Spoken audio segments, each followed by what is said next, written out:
paz do Senhor, igreja. Amém. Em primeiro lugar, quero agradecer a Deus.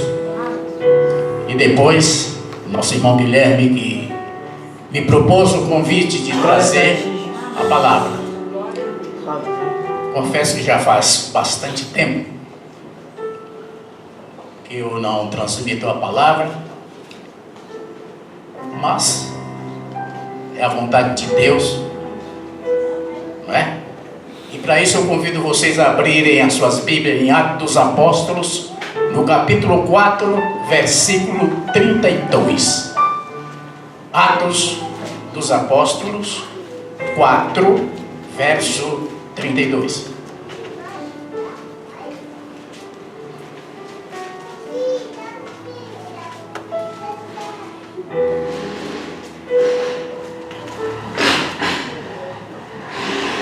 E era o coração e a alma da multidão dos que criam, e ninguém dizia que coisa alguma do que possuía era sua própria, mas todas as coisas lhes eram comuns. E os apóstolos davam com grande poder testemunho da ressurreição do Senhor Jesus, e em todos eles havia abundante graça. Não havia, pois, entre eles necessidade algum, porque todos os que possuíam herdades ou casas, vendendo-as, traziam o preço do que fora vendido e o depositavam aos pés dos apóstolos. E repartia-se a cada um, segundo a necessidade que cada um tinha. Então, José, cognominado pelos apóstolos Barnabé, que traduzido é filho da consolação, levita, natural de Chipre, e possuindo uma herdade, vendeu-a e trouxe o preço e o depositou aos pés dos apóstolos. Amém. Senhor, a tua palavra foi lida e certamente será exposta. Que o teu Espírito Santo me use, Senhor. Quebra-me, Senhor, tudo aquilo que não é do teu agrado. E me prostra-se ao chão como servo, Senhor, para que a tua palavra seja transmitida para a tua igreja, porque ela, Senhor, está necessitando da tua palavra. Amém. Que os irmãos possam sentar, em nome de Jesus. Irmãos, eu poria o nome da mensagem desta noite dizendo: a igreja, ela é uma orquestra. A igreja de Deus, ela é uma orquestra. E nesse trecho aqui nós prestamos bastante atenção como era a igreja primitiva, como era a igreja de outrora. A Bíblia fala que era um coração. Quando a Bíblia fala um coração, quando a Bíblia fala de coração, não quer dizer esta máquina que nós temos, essa máquina que respira, essa máquina que dá vida. Quando a Bíblia fala de coração, significa alma, espírito. A Bíblia fala que o espírito das pessoas eram iguais um com o outro. E a igreja tem que ser assim. E era um coração e a alma da multidão dos que criam. Para isso é necessário crer. Crer é o mote. Crer é a essência do crente. E a Bíblia fala que eles, em todos os lugares que eles estavam, tudo era comum. O que eu tinha era dos irmãos, o que os irmãos tinham era meu. E a Bíblia fala que naquela época lá não tinha na igreja nenhum necessitado. Nenhum necessitado, irmão, está aqui, está escrito. Porque eles repartiam. E a Bíblia fala de um homem que muita a gente não dá o devido valor a Barnabé. Barnabé era um fazendeiro, era um homem rico, era um homem de posição. Ele morava em Chipre, na ilha de Chipre, e lá ele tinha uma vasta possessão, uma fazenda muito grande. E a Bíblia aqui está dizendo que o nome dele era Barnabé, que quer dizer filho da consolação. Deus também chama pessoas ricas, Deus também chama pessoas de dinheiro para trabalhar no reino de Deus. E aqui ele escolheu Barnabé, homem rico, homem de posição, homem de posses. E a Bíblia aqui relata que ele era natural de Chipre, né? Filho de um judeu cipriota, né? Sacerdotal. Então diz que ele vendeu aquela fazenda que ele tinha naquele local e chegou lá e depositou aos pés dos apóstolos. Oh, glória a Deus. O que é que nós aprendemos nisso aqui, irmão? Nós aprendemos que esse homem era solidário. As pessoas naquela época tinham uma solidariedade espetacular, fantástica, como eu gosto de dizer esse nome, fantástica, porque essa palavra abrange, né? É uma palavra super moderna para o nosso tempo, fantástico, espetacular, pujante. E mais na frente, irmão, veja bem que Barnabé pegou e depositou o que ele tinha. A sua herança toda foi para o reino de Deus. E ali Lucas, escrevendo o livro de Atos, então ele vai traçando, viu, uma parabólica da vida dos apóstolos e põe Barnabé num sentido espiritual bem à frente dos demais. E ele começa a trabalhar no reino de Deus. E Lucas vai escrevendo no capítulo 4, no capítulo 5, no capítulo 6, no capítulo 7, no capítulo 8, no capítulo 9, no capítulo 10, no capítulo 11. Olha, é uma coisa espetacular. Naquela época também tinha na igreja perseguição. Era pior, porque naquela perseguia mesmo.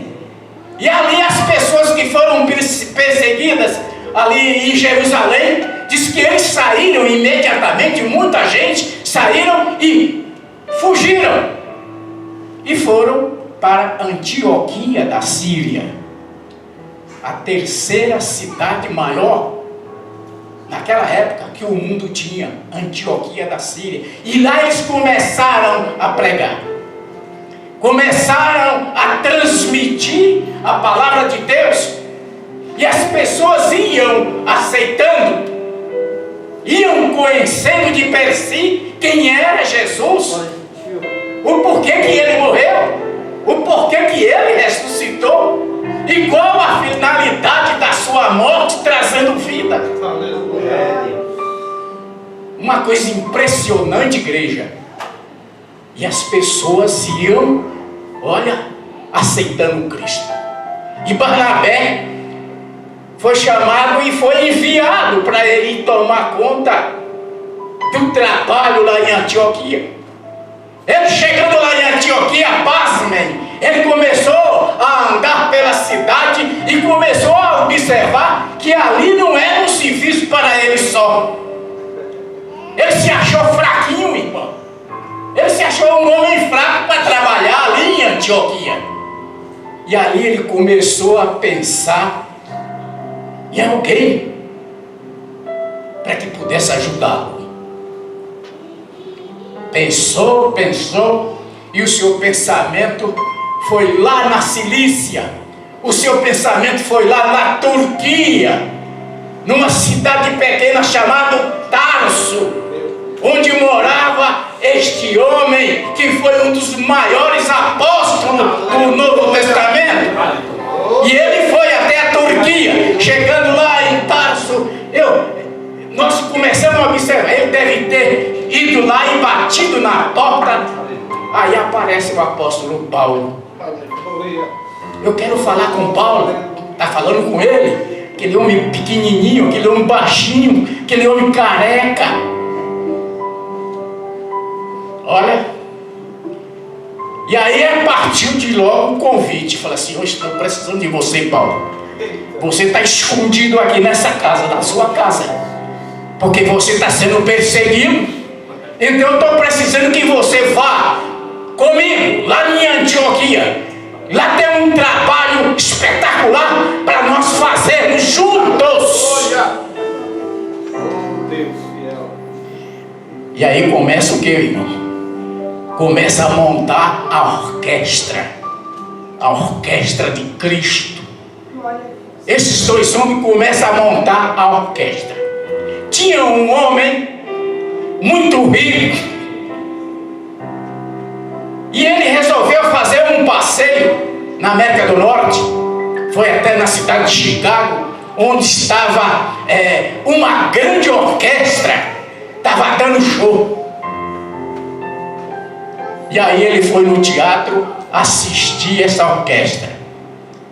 E ali ele viu um homem com os pés num banquinho, uma varinha na mão, que se chama batuta, e ele regendo uma parafernália de instrumentos, mais de 300 instrumentos aquela orquestra tinha. Era uma coisa notável.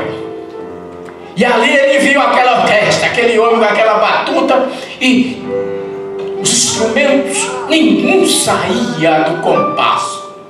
Ele falou: que coisa espetacular! Como pode um homem com uma varinha na mão e sair coisas tão lindas naqueles instrumentos? Ninguém dá uma nota fora. Que coisa fantástica! Aí quando terminou o show, ele pediu para ir conversar com o maestro.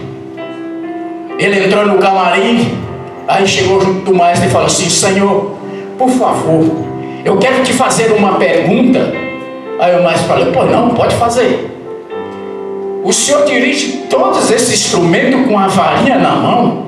Me diga, por favor, qual o instrumento mais difícil de ser tocado nessa orquestra? Sem pestanejar, ele olhou para aquele homem e falou: os segundos violinos. Por quê? Os segundos violinos são os mais difíceis de ser tocados? Sim. Ali ele estava traçando um parâmetro, irmão. Primeiro violino, segundo violino. Primeiro violino, o apóstolo Paulo. Segundo violino, Barnabé. Primeiro violino é aquele que dirige, aquele que é o maestro de uma igreja, aquele é o solista. E os segundos violinos são aqueles que estão aqui sentados, que dá sustentação para o primeiro violino. O primeiro violino, meus irmãos, sem os segundos violinos, ele não funciona. Não adianta o primeiro violino, se alguma corda quebrar, o segundo violino continua tocando. O segundo violino é aquele que dá sustentação para o primeiro violino. Temos aqui um primeiro violino, por exemplo, o pastor Rubens, como dirigente da igreja, ele é cercado de segundos violinos que lhe dá sustentação para ele não se afogar, para ele não se perder. Por isso, irmão, foi Barnabé atrás do primeiro violino, o apóstolo Paulo. E no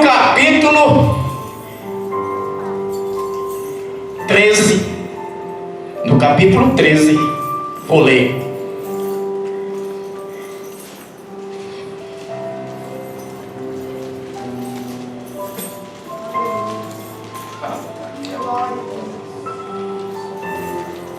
Capítulo 11, desculpe. Capítulo 11, no versículo 19. E os que foram dispersos pela perseguição que sucedeu por causa de Estevão, caminharam até a Fenícia, Chipre e Antioquia, não anunciando a ninguém a palavra, senão somente aos judeus. E havia entre eles alguns varões de Chipre, do mesmo lugar que Barnabé, e de Cirene, os quais, entrando em Antioquia, falaram aos gregos anunciando o Senhor Jesus. E a mão do Senhor era com eles. E grande número creu e se converteu ao Senhor. O Evangelho, irmão, quando ele é bem pregado, quando ele é bem traduzido, não há homem que resista. As pessoas se entregam de coração, de bom grado, para aquele que nos dá a vida eterna. Aleluia.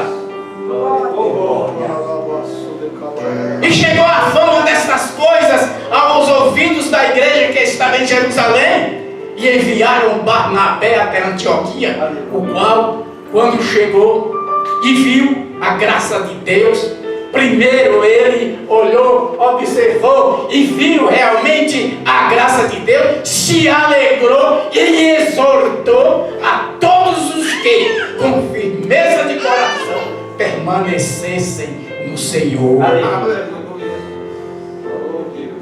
E partiu Barnabé lá para a Turquia, para a cidade de Tarso, a buscar Saulo, e achando o conduziu para Antioquia. E agora no versículo 26, uma coisa que me chamou a atenção. E sucedeu que todo um ano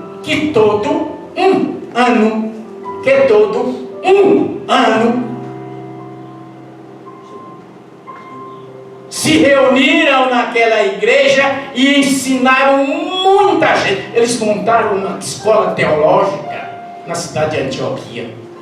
E foram os discípulos pela primeira vez chamados cristãos. Glória a Deus.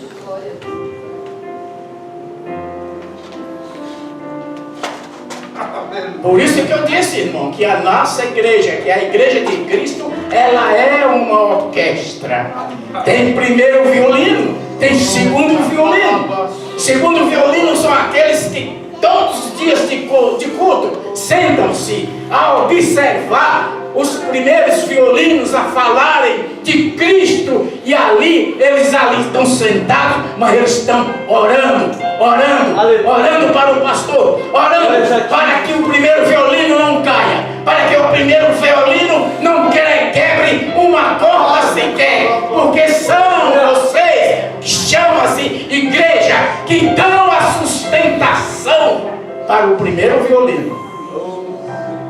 Foi por isso que Jesus chamou 12 apóstolos, 12 discípulos, para que ajudasse ele naquela missão. Ele era o primeiro violino, e os discípulos eram os segundos violinos. Eram aqueles que estavam onde Jesus ia. Os discípulos estavam atrás, dando sustentação para aquele homem de Deus. Notem, irmãos, que a Bíblia fala de Barnabé. Quando chega no capítulo 15, a Bíblia cessa de falar de Barnabé, encerra o assunto, e ali começa outras pessoas no lugar de Barnabé. Mas Barnabé não para. Barnabé continua fazendo o trabalho de Deus. Ele chama o sobrinho dele, Marcos, para ajudá-lo naquela importante missão. Houve um desentendimento entre Marcos, Barnabé e o apóstolo Paulo. Umas diferenças de posição. Separaram-se, mas continuaram amigos. Crente não briga. Crente pode se desentender, irmão, com diferença de ideias, mas crente não briga. Crente permanece fiel, permanece firme, fiel à sua igreja, fiel a seu pastor. Não importa as ideologias, mas você continua firme na esperança que um dia Cristo vai descer lá do céu, a trombeta vai tocar, a trombeta vai tocar, e nós vamos, subir com Jesus. Glória a Deus. Primeiros violinos, segundos violinos, continuemos nessa importante missão. Vocês jovens, continuem firmes na esperança que muitas Antioquias das Sírias seja convertido ao Senhor. São Paulo é uma capital estrondosa. Tem gente ainda que carece de ouvir a palavra de Deus. Tem lugares por aí que ainda precisam de ouvir a palavra de Deus. Ainda bem, o nosso país pode-se falar de Jesus escancaradamente. E nós devemos aproveitar, porque ainda não teve nenhum embargo.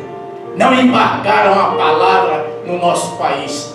E nós temos que aproveitar, porque o Brasil, como dizem por aí, é do Senhor Jesus. As palmas no Senhor.